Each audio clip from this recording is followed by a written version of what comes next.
All right, Jonathan Panikoff is the director of the Scowcroft Middle East Security Initiative at the Atlantic Council's Middle East program. He is a former career U.S. intelligence officer, and he served as the Deputy National Intelligence Officer at the NIC from 2015 to 2020. Jonathan, I'm out of breath saying all that, but welcome, first of all, and I know you have a lot of expertise in the region. Thanks for talking to us.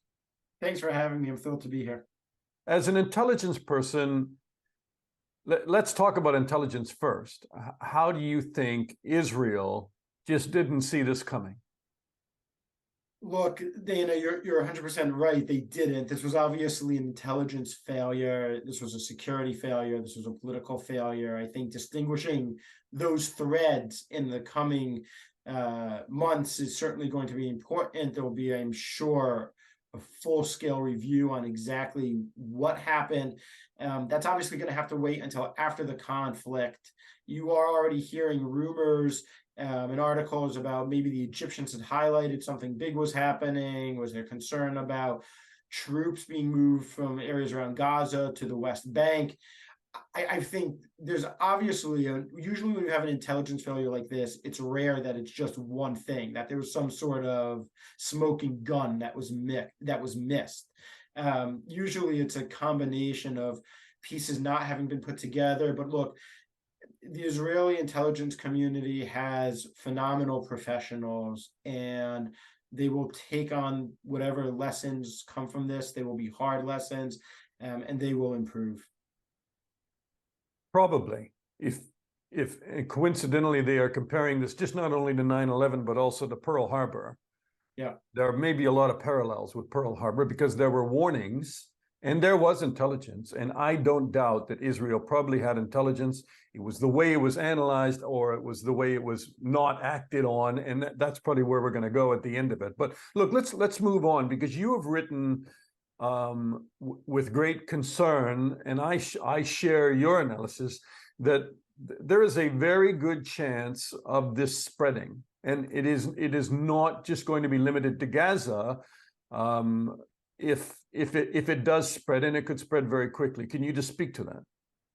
Yeah, absolutely. I think there's kind of a couple of different rings of spread that we're concerned about. So there's the most immediate ring around Israel, the potential that Hezbollah decides to enter the conflict from the north, the potential that Palestinian militants in the West Bank decide to get involved as well. If Palestinian militants in the West Bank enter the conflict, it'll be not dissimilar to those in Gaza. What Hamas has done, given their capabilities, are similar. If Hezbollah enters the war, it completely changes the dynamic of the conflict.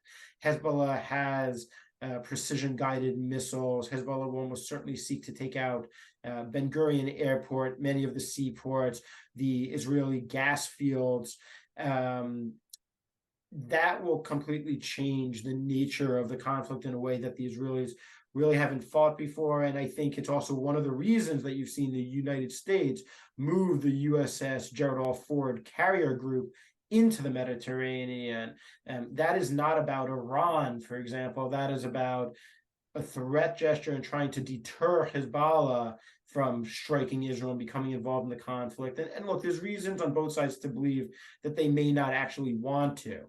But if Hamas is really in trouble, if the Israeli ground operation that's going to come soon goes better than expected, and Hamas is really struggling, it's not inconceivable that Hezbollah will enter the conflict to try and save Hamas a little bit.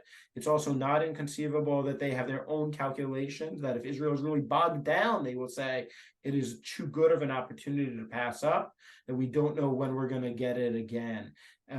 If Hezbollah enters, then you have the potential of greater spread to a third ring, a ring that's further afield, that not only potentially implicates Israel, but U.S. allies in the Gulf. What will the Houthis, of whom the Iranians have much less control than any other proxy, what will the Houthis decide to do? This is a group that has battled and wants full control of Yemen. It's been battling for a number of years now. Will it decide this is an opportune time to strike Saudi Arabia, to strike the Emirates? will we see contagion, frankly, from a conflict that started from a fairly localized Hamas attack? Let's talk about the North and the Hezbollah, because you've talked a lot about it, and thank you for leading us in that direction, because that's obviously the biggest concern of Israel's right now.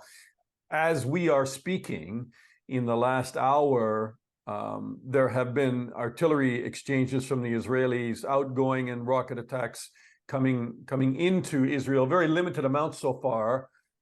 But across the north, there have been a number of them. Are they fired by Hezbollah right now? We don't know. Are they fired by Palestinian factions within Lebanon? And there are many of those. Defense Secretary Lloyd Austin was asked if the U.S. would intervene if the Hezbollah attacked Israel from the north. He wouldn't commit. How do you read that? And do you really see this aircraft carrier group? It's a group of ships, just not one carrier. Do you see America intervening with the Hezbollah or Lebanon? I mean, I find that a real stretch. I'm not so sure I hold that level of skepticism in this case. I think the president's been quite clear, actually, about U.S. willingness to defend Israel. Do I think that it would be a preemptive move, or that the moment Hezbollah attacks Israel, if that happened, the U.S. responds? Absolutely not. Do I think in a case where Israel is getting overwhelmed and needs additional support, that you could see standoff missiles from the carrier group being fired by the group into Lebanon against Hezbollah-specific targets if Israel needs that support? I do actually think that that's more possible, in part because I fear that we are thinking too narrowly about what a war with Hezbollah will be like. In 2006, Hezbollah's capacity was not actually that much greater than what Hamas's is today. They couldn't barely hit Tel Aviv. They could certainly not hit any of the major infrastructure that Israel has, disrupt energy flows. Today, that's completely different. Hezbollah has the capability to hit almost anywhere in Israel. The precision-guided missiles will not only hit the ports and the airport and the Leviathan gas field, but it will almost certainly hit strategic targets in Tel Aviv. It could easily hit the Kiryat, the IDF headquarters, the Defense Ministry headquarters. And so I think in that case, we were talking about Israel that is really struggling in a way that they've never struggled before because of the amount of incoming. You could see the U.S. come in. Is that a guarantee that they won't? No, but I don't think that it's as remote a possibility as it would have been, say, even a decade ago. That's really interesting. The ground war looks like it's going to kick off in Gaza. Israel's trying to move some of the civilian population by dropping leaflets. Some of them will go. Hamas has told them to stay. What do you think are the obvious hazards of a ground war that former Prime Minister Naftali Bennett today said could go months or years? I mean, that's a reoccupation. Others have said, and I talked to an Israeli military analyst who I know quite well and is very well connected. He says, no, it's got to be quick. Israel feels the pressure, the external pressure is building. They've got the moral high ground right now. They don't want this to go on for a long time. They want to get in there and do it quickly. But the goals remain to disarm Hamas, to make sure that they're not a military threat to Israel anymore, and to remove Hamas from its leadership of Gaza. Those are lofty goals. So I think what as you described it, is absolutely perfect, because what you were essentially saying is there are inherent tensions in the goals versus the timeline that are being discussed. I think one of the reasons that Prime Minister Bennett made the comments is because to achieve those goals, to truly decapitate Hamas in a way that Israel hasn't actually in the 2006 war and the 2014 war, could take months to years. The flip side is the international community may have more patience this time because of how heinous the Hamas attacks were and how destructive and how high the death toll was. But that patience is not going to last the same amount of months. I think it would be shocking if it did, especially as we see death tolls rise in Gaza, destruction rise in Gaza. Those images will come out and begin to inflame the Arab world. And they are now. And so there's inherent tension on these two goals of wanting to go quick, but wanting to accomplish the objective, because the Israeli people, I think, are irate in a way that I have not seen. And they're irate with Hamas. They're also irate with their own government. Everybody is putting it aside right now. But there's been multiple times of saying, we're going to take care of Hamas, we're going to take care of Hamas. There was a strategy that the Israelis colloquially referred to as mowing the grass, that they would kind of decimate Hamas's infrastructure and capabilities, knowing that it would grow back. I think Israelis, even on the left, are not comfortable that that is a reasonable strategy anymore. They want Hamas taken care of. But as you alluded to, that's going to take months. And I think the problem is not just the international pressure, but the hostages. And the hostage situation is something that even today is still not getting enough attention, because 150 or so hostages completely changes the complexity of the mission that the Israelis have to achieve tactically on the battleground. It is harder to move around. You have the intelligence to know where the hostages are. Hamas has a tendency to co-locate hostages with its leadership to try to use that as leverage to have Israel not strike them, to co-locate them in tunnels, to prevent Israel from striking and collapsing tunnels. Those are all challenges that are playing in that indicate a longer timeline, but one that Israel may not actually have. And you can imagine the spectacle, and I think everybody in the back of their minds has this, imagine if Hamas starts executing those hostages and putting out the video. Look, I've covered this conflict for a long time as a reporter. You've covered it from an intelligence point of view. Hamas wanted this. Hamas understood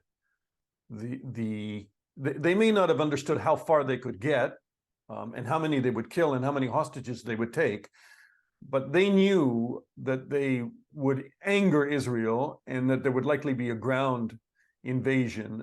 Why did they want it? So there's a good article that appeared in The Atlantic, I think just today, by taking the battle directly into Israel, claiming to be defending Muslim holy places in Jerusalem.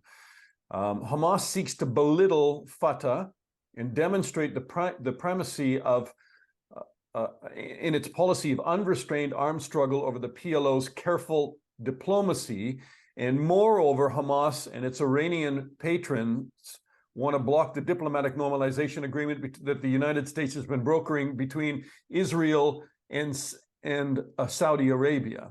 So they may achieve undermining Fatah, which is the more secular, the more reasonable PLO faction that eventually Israel needs to talk to somebody and maybe hand the keys of Gaza to if they remove Hamas.